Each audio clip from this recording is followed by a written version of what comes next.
Have you ever wanted to grow your own sweet potatoes? How about a sweet potato this big?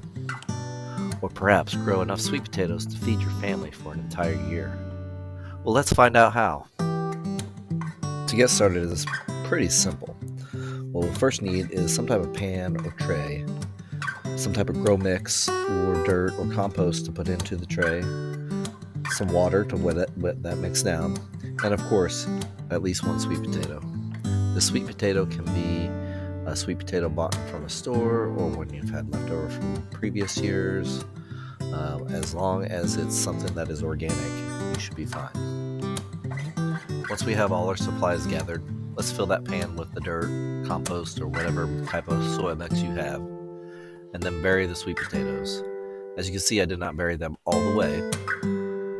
I find this helpful to find the sprouts that come off the sweet potatoes and easier to cut them without burying them all the way into the ground. After you get them set into the tray, liberally water them down.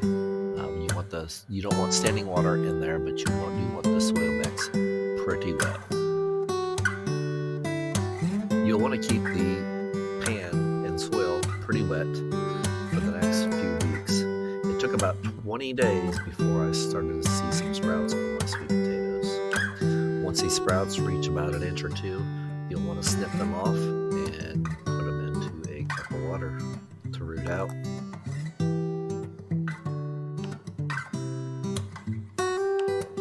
I like to use clear cups for this because you can see how the rooting process is going. It usually takes about a week for the roots to start forming. Once the roots start forming, you can either wait till it's time to transplant them into the soil, or you can put them into like a little 6-pack container. I tend to usually use a 6-pack container to give them a little bit of nutrients and such, and to let them grow a little bit bigger before I tend to put them outside.